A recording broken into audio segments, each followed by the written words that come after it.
Okay, so you'd have you're trying to find your cost, your weekly cost in dollars. Okay, so you'll Yeah. C equals my initial cost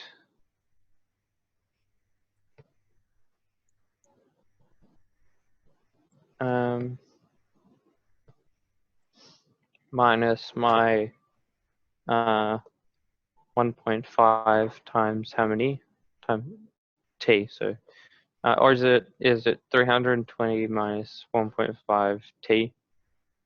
Oh, is it plus? Must be plus. Okay. Oh yeah, because it's cost, not. All right, cool. Yeah. The other one was minus because it's like taking away, but this is the, yeah. Oh, is it oh yeah, okay. So I'll just write that the other way around. Yeah, it doesn't matter if your 325 is before your 1.5. Yeah. Okay. So then we can do our table of values. Mm-hmm. So you have n, and then your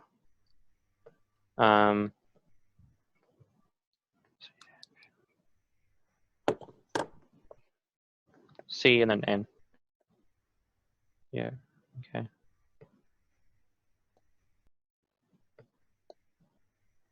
Okay. So you would. How many does it say that they sell? Does it not tell you?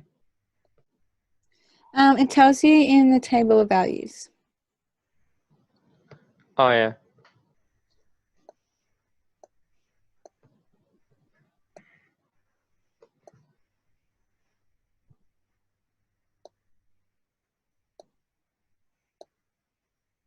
I'm only going to do up to 600 because that's all I can fill in, but you can do the rest.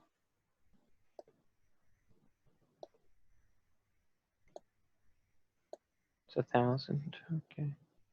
So then you so then it's 1.5 times how many you sell plus 300 is your weekly costing for that. Yeah. Yeah. So I have 625. But for zero, it's still 325. 625. 400. Are you doing this on a laptop or do you have a computer to do this Yeah, on? on a laptop.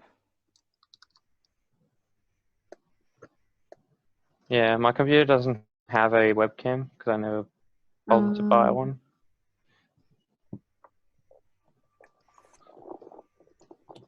So do you do business? No, I don't. Okay. Oh, good. Business studies. Yeah. So sometimes, wait, have you finished the table of values? Yeah. So I'll just quickly explain something. Sometimes when you do linear models like this, there will be two equations. So this one's our cost one, and then we might have another equation. They might give us another equation, which is like your income or your profits. Oh And yeah, you have so to offset them. yeah, and so you graph both of them, and where they meet, that's the break-even point. Does that make Yeah, of sense? course. And And then then above anything that is where above you, that, yeah, is yeah, your is profit. yeah, yeah, cool. But this one's just asking just the cost. All right, so now the Yeah. straight line for this one, the graph. Yeah, just straight line graph for the best. Okay. Yeah.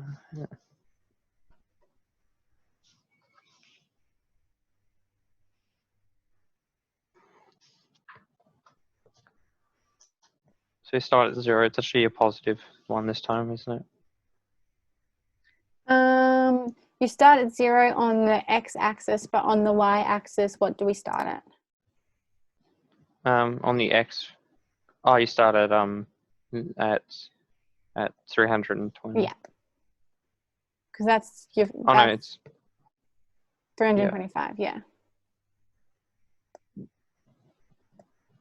Because that could be like the cost of buying all the ingredients and all the machinery. So that's like the cost that you can't take away. You have to, you have to have that cost. In order to produce fruit cups, you have to spend the fixed amount of money to get the machinery. Does that make sense?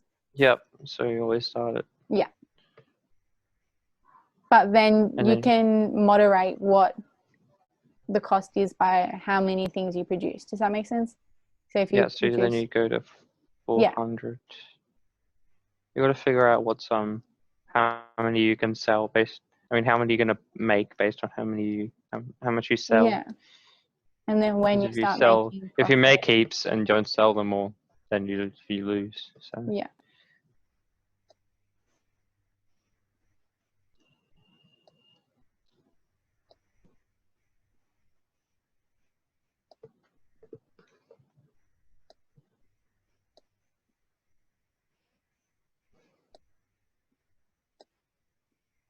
So it's going up by 300, is it? yeah, There we go. So 300 means something. I can't remember what it means, but it's increasing by yeah. 100. It's increasing by 50% each time or something in quantity.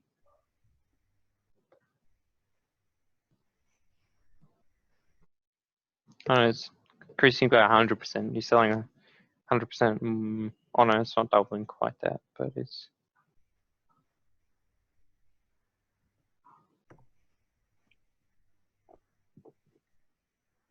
All right, let me know when you've made your graph.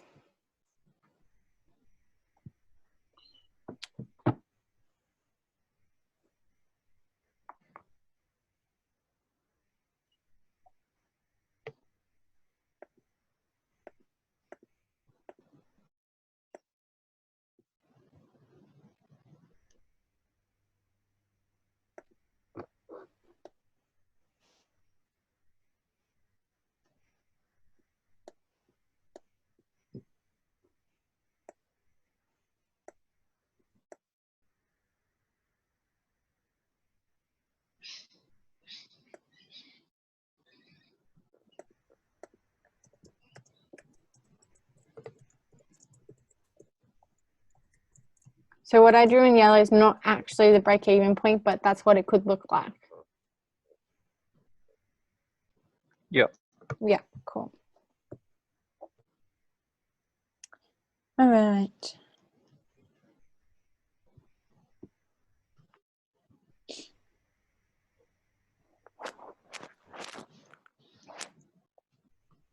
Okay. So question D. What is it asking? Where does this graph cut the vertical axis? Yeah. So Um, that's our does it? Which does? Where does it cut the? vertical. What do you So mean? which one's our vertical, our X or our Y? Yeah. No, why? Yeah, which is our cost. So where does it cut there? Where does it hit there? 200 and 325. Yeah, yeah. So where it hits the, on linear models, where it hits the y-axis or the vertical axis is always going to be the fixed number. Yeah. Yeah. So you could tell what the fixed, where it hits the vertical axis just by looking at the equation. Our C equals 1.5n. Yeah? Yeah. Cool. And what does it represent? The break-even point. No. Oh no, it doesn't. It's the beginning point. So Yeah, our initial cost. it's your minimum. Yeah, Yeah. initial cost. The minimum, yeah. Initial cost. Yeah. And then And what's then our question gradient? A, it's positive. Yep. Uh, And what is it though? I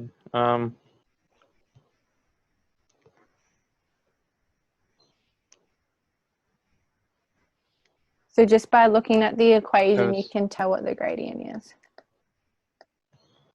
Oh yeah. It's up by How many values is it going up by? Oh, it's going by, You have a look in yellow. What I'm drawing now, the y equals mx plus c. Yeah. oh, right. What's m? Wasn't M's C our was like, gradient. wasn't M? Oh, yeah. And so Oh, so when M looking at 1.5. this one, yeah. So then, So 1.5 is our gradient. yeah, m's representing our m. Yep. And then what does that mean?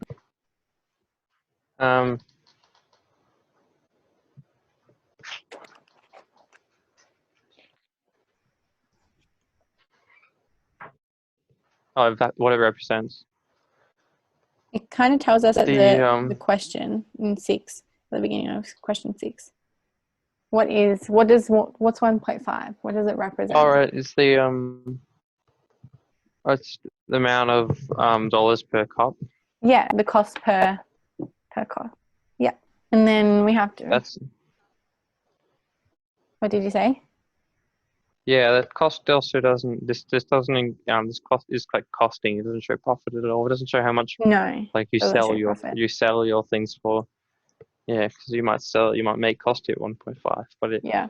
you sell it It's for not twice telling that. us. Yeah. So my graph, I didn't go up to 1,000 because I just couldn't be bothered because it would take too long. But on your graph, you can look, or you can Oh, use the graph figure out. to Or find the number. you can, yeah.